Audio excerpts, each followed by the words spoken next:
Hello everyone, and welcome to our newest 5-minute virus-free Friday. A little quick inspiration where you will not hear the 5 syllables of coronavirus. So I'm glad you're here. This being the week of Ash Wednesday and the beginning of Lent, I thought it might be appropriate to read a little meditation or share a little meditation about Lent. And it's from one of my favorite theologians. His name is Frederick Buechner.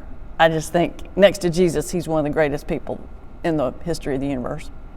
But this is a piece that he wrote called Lent.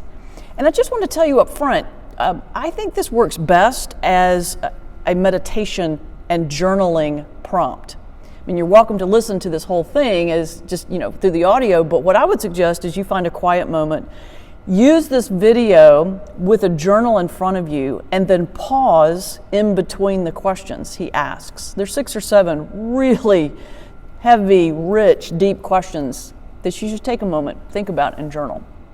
So let me share with you these beautiful words from Frederick Buechner entitled Lent.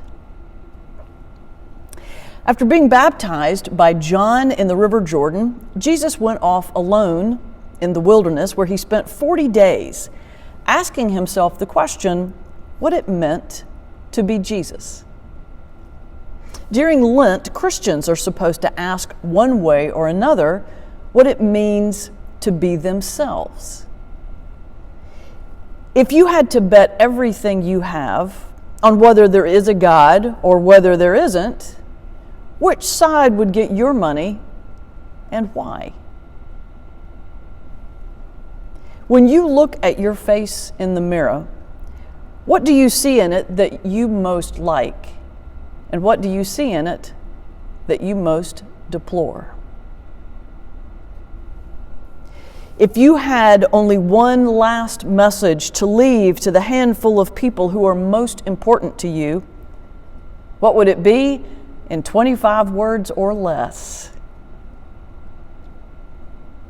Of all the things you have done in your life, which is the one you would most like to undo? Which is the one that makes you happiest to remember? Is there any person in the world or cause that if circumstances called for it, you'd be willing to die for? If this were the last day of your life, what would you do with it? To hear yourself try and answer questions like these is to begin to hear something, not only of who you are, but both what you are becoming and are failing to become. It could be a pretty depressing business all in all, but if sackcloth and ashes are at the start of it, something like Easter may be at the end. Thank you, Frederick Buechner.